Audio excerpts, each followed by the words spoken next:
प्रभु यीशु मसीह के नाम में सभी को जय मसीह की। प्रिय भाई और बहनों, आप सभी को पता है हम बाइबल के स्त्रियों के विषय में ध्यान करते हुए आ रहे हैं। तो आज हम लूत की पत्नी के बारे में ध्यान करने वाले हैं। इसके लिए मुख्य वचन लूका रचित सुसमाचार इसका 17 अध्याय 32वें वचन में इस प्रकार से लिखा है, लूत की पत्नी को स्मरण रखो।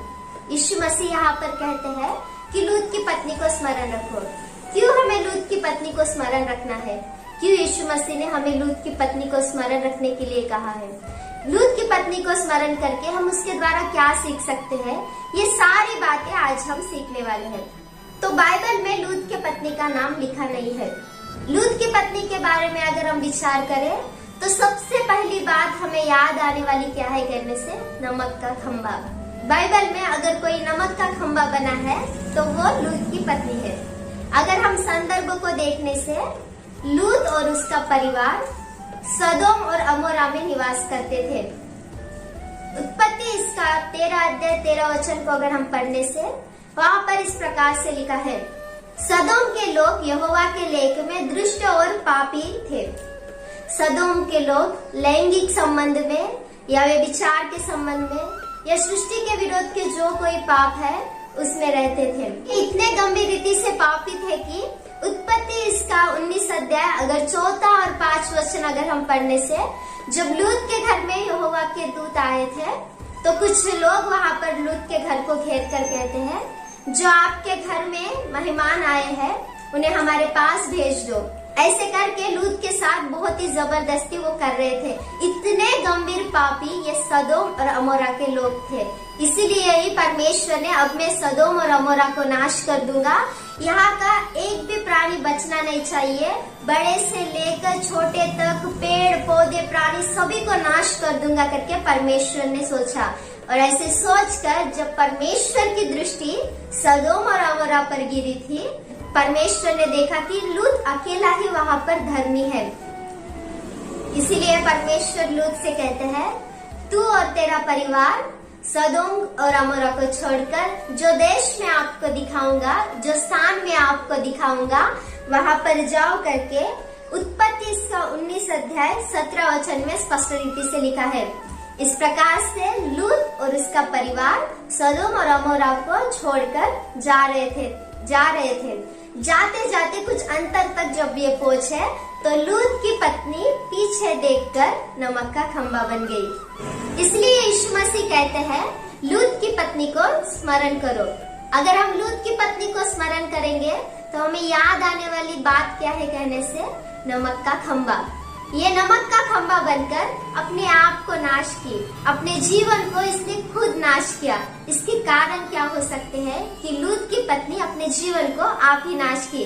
अगर हम देखने से उत्पत्ति इसका 19 अध्याय 17 वचन को अगर हम पढ़ने से, जब परमेश्वर सदोम और अमोरा को नाश करने वाले थे, परमेश्वर का दूत लूत से कहता है, तू इस देश को छोड़कर चला जा, जो स्थान में तुझे दिखाऊंगा वहाँ पर जा और पीछे मुड़ के मत देखना करके परमेश्वर के दूत ने कहा। जब लूत और उसका परिवार सदोम और अमोरा को छोड़कर जो स्थान परमेश्वर ने उन्हें दिखाया था उस स्थान को जाते वक्त जब आधे अंतर तक ये पहुँचे तो लूत की पत्नी ने पीछे मुड़कर देखा और वहाँ पर वो नमक का खंबा बन गई।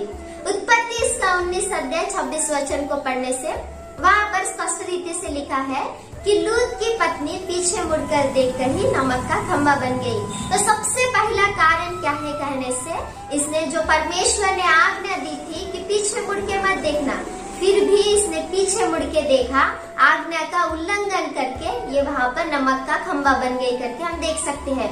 तो वचन में लिखा है आज्ञा उल्लंघन करना पाप है। तो लूत की पत्नी ने क्या किया, जो परमेश्वर ने कहा था वो नहीं मानते हुए आज्ञा का उल्लंघन करके पाप की, इसी कारण से वो नमक का खंबा बन गई करके हम देख सकते हैं। ये नमक का खंबा बनके अपने आप के जीवन को इसने नाश किया। सबसे पहली बात, इसका इतिहास वहाँ पर ही समाप्त हो गया।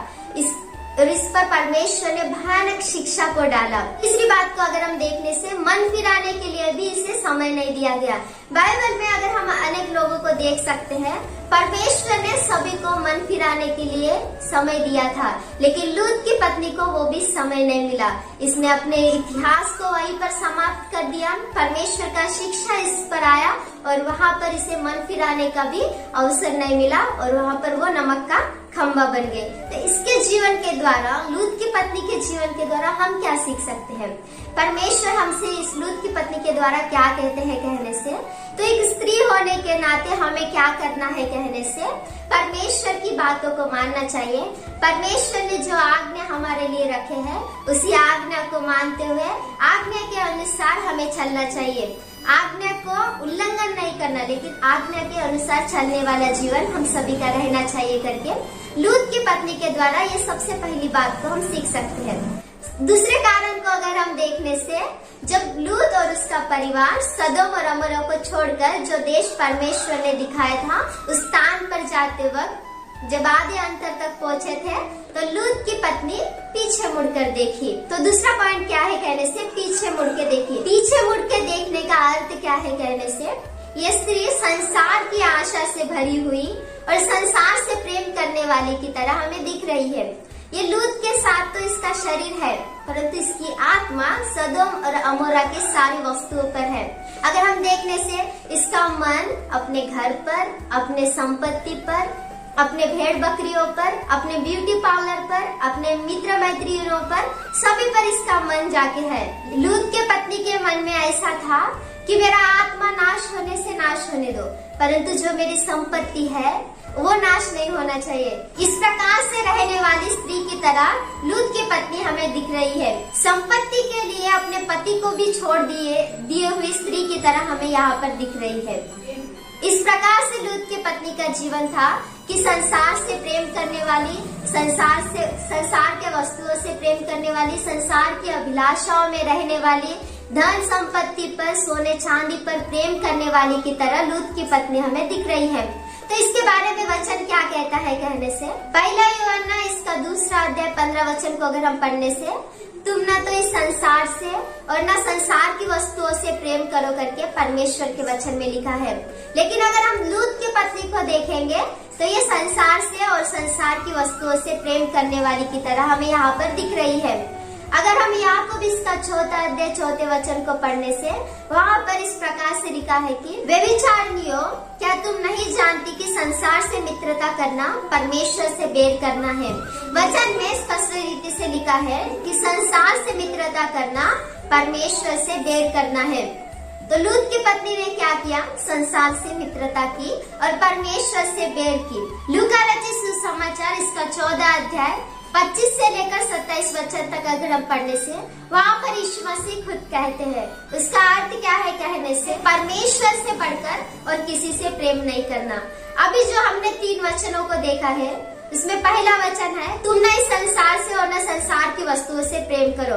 अगर हम संसार से या संसार की वस्तुओं से प्रेम करेंगे तो हमारे अंदर परमेश्वर का प्रेम नहीं रहेगा।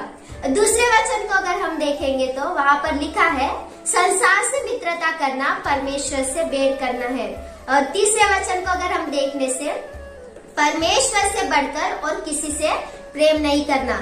लूत की पत्नी को अगर हम विचार करने से, इसने क्या किया? संसार से प्रेम की, संसार से मित्रता की और परमेश्वर से बढ़कर अपने धन संपत्ति से प्रेम किया और वो पीछे देखकर नमक का खंबा बन गई करके हम यहाँ पर देखते हैं। प्रियो, अगर हम इस बात को अच्छी रीति से याद करने से, अगर हम परमेश्वर से बढ़कर किसी और से ज्यादा प्रेम करेंगे तो हम अपने जीवन में नष्ट हो सकते हैं। जैसे लूत की पत्नी नाश हुई, उस प्रकार से हम भी नाश हो सकते हैं।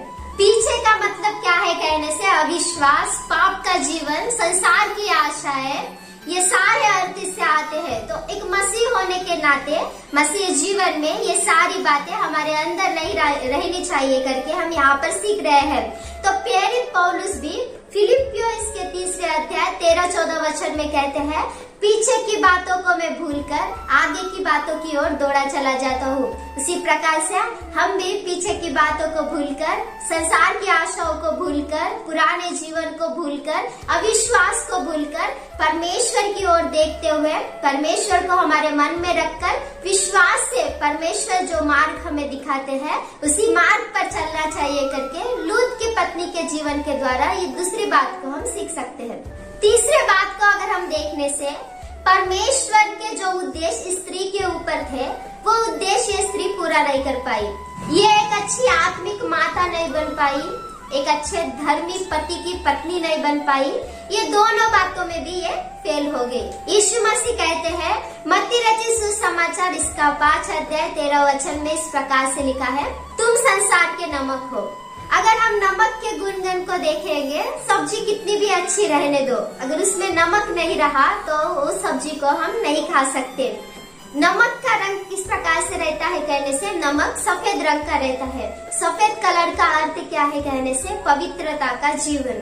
तो परमेश्वर ने क्या सोचा कहने से, ये एक नमक की तरह एक प्रत्येक जीवन के साथ, और जैसा नमक सफेद रंग का पवित्रता का कलर के जैसा है, तो ये पवित्र जीवन के साथ जीना चाहिए और इस जगत में एक नमक की तरह रहना चाहिए करके परमेश्वर ने सोचा।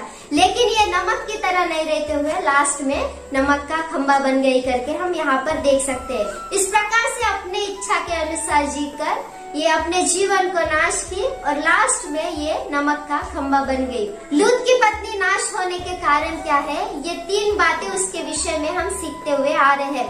सबसे पहली बात को हमने देखा कि लूत की पत्नी ने परमेश्वर की आज्ञा को नहीं मानते हुए नमक का खंबा बनी। तो हमारे जीवन में भी हम परमेश्वर की आज्ञा को मानना चाहिए और उसकी आज्ञा को मानकर उसी मार्ग पर चलना चाहिए करके हमने पहले पॉइंट में देखा। तो दूसरे पॉइंट में हमने क्या देखा कहने से, लूत की पत्नी पीछे मुड़कर नमक का खंबा बन गई। तो हमें पीछे के जीवन की ओर नहीं मुड़ना है, संसार की आशाओं में नहीं और पुराने जीवन में नहीं, अविश्वास में नहीं, लेकिन आगे की बातों को देखकर परमेश्वर को हमारे मन में रखकर विश्वास के साथ जीना चाहिए करके दूसरे पॉइंट में सीखा। और तीसरे पॉइंट को अगर हम देखने से, ये खुद की इच्छा के अनुसार चले। हमारे जीवन में परमेश्वर की भी इच्छा यही है कि हम इस जगत में नमक की तरह सफेद जीवन, पवित्रता के जीवन के साथ रहकर खुद की इच्छा नहीं परंतु परमेश्वर की इच्छा के साथ रहना चाहिए करके परमेश्वर की इच्छा है। ये 3 बातें हम लूत की पत्नी के जीवन के द्वारा सीख सकते हैं। परमेश्वर इन वचनों के द्वारा आप सभी को आशीष दे। आमीन। Praise the Lord.